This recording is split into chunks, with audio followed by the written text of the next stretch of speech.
Chapter 3, Exercise 16. Show that there is no set to which every function belongs. Now, you may be thinking, is this the same exercise as we've done like 5 times? And the answer is almost. Now, initially, right off the bat, at least me, I don't know about you, you're probably smarter than I am, but I see this, and if someone were to come up to me, someone who I believe knows more math than I do, and told me, hey, there is a set of all functions, right? Or like if they talked about the set of all functions, then I'd be like, you know what? Like, yeah, surely there is a set that every function is a part of, right? At least initially, just if you think about functions outside of the set theoretic context, like I don't see why exactly one would run into any issues when defining the set of all functions. But now that we're actually dealing with sets and we're trying to construct everything pretty much based on sets, well, you come across this problem, you're like, oh, okay, it's the same thing we've been doing this whole time, right? But what I'm trying to get at here is that it's still pretty important to go through these exercises, just to at least try to be more aware of them, perhaps, or at least to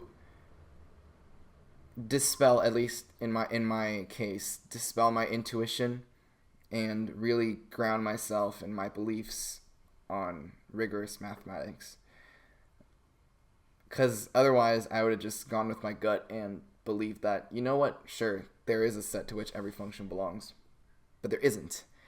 And I'm about to show you why. Okay. Now, if you've watched my other videos in showing that there is no set to which every set belongs, showing that there is no set to which every ordered pair belongs, so on and so forth, then this is pretty much the same thing. In fact, I encourage you to try it out on your own. But let's just get started. Now, we're going to start it off as we usually do. For this sort of proof, we're going to assume for the sake of contradiction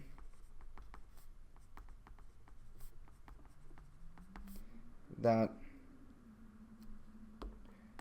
I don't know if you can hear it.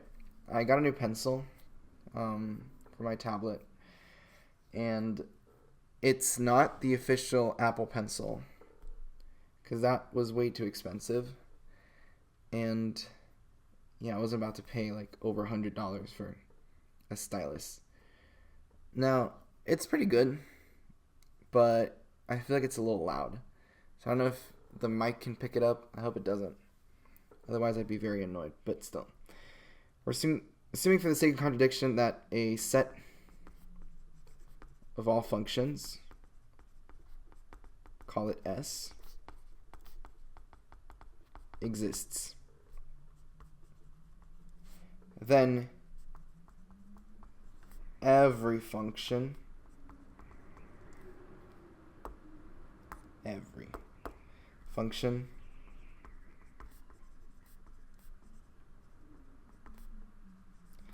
must be a part of S.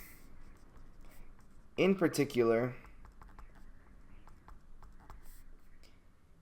S must contain F. Now you may be wondering at this point, what exactly is F? F is our function that we're going to use to create our Russell set. That is the contradictory set that makes the whole notion of a set of all functions fall apart. Okay.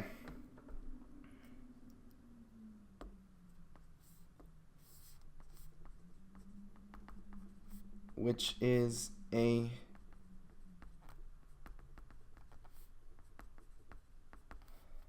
that satisfies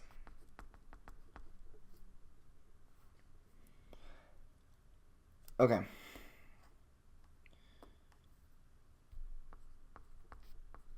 A, B being in F. Okay, so just recall that functions are sets of ordered pairs that are single valued.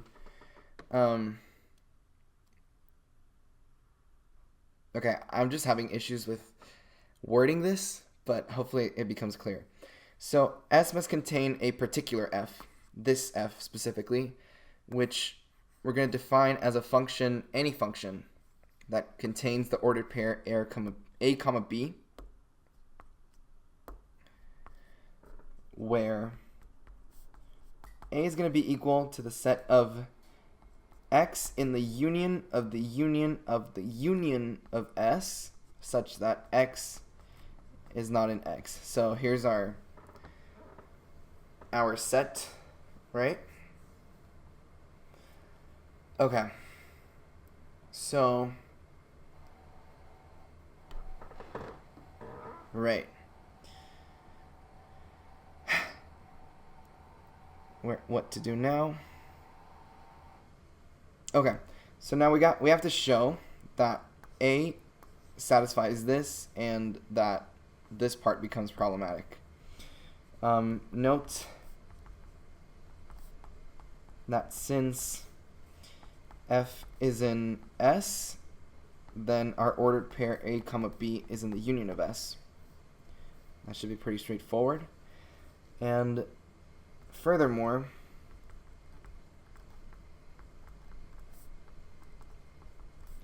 since a comma b is in the union of S, then A has to be in the union of the union of the union of S. Or the union of the union of this set, the union of S. Same thing. Okay.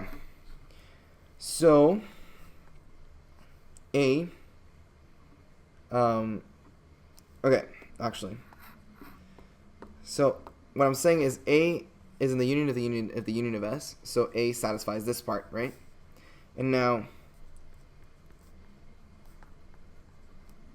if we suppose that A does not contain itself, which is a pretty reasonable thing to do, right? If we suppose that A does not contain itself, then A is in the union of the union of S, and A is not in A, which implies that A must be in A, right? Now that's enough of a contradiction, but if A is an element of A, then A must be in the union of the union of the union of S, and A must not be in A. So this side, left-hand side, implies the right-hand side, and the right-hand side implies the left-hand side right back. So you have an if and only if. And now this statement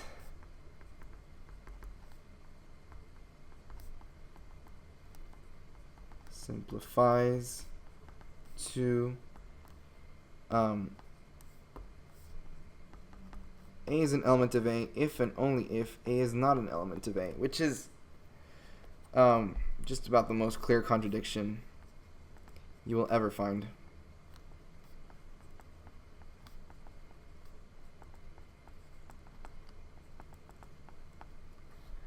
Okay. So now what? So our only way to reconcile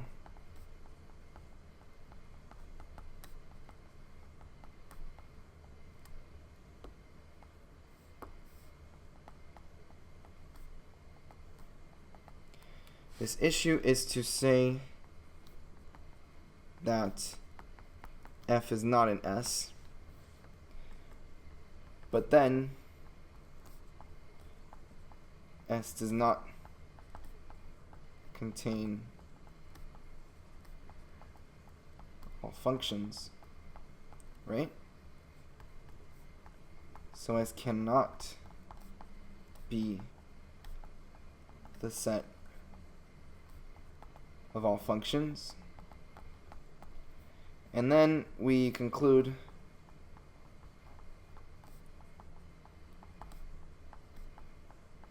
that no such set of all functions exists. And there you have it. I feel that was pretty good. Concise one-page proof showing that there is no set to which every function belongs.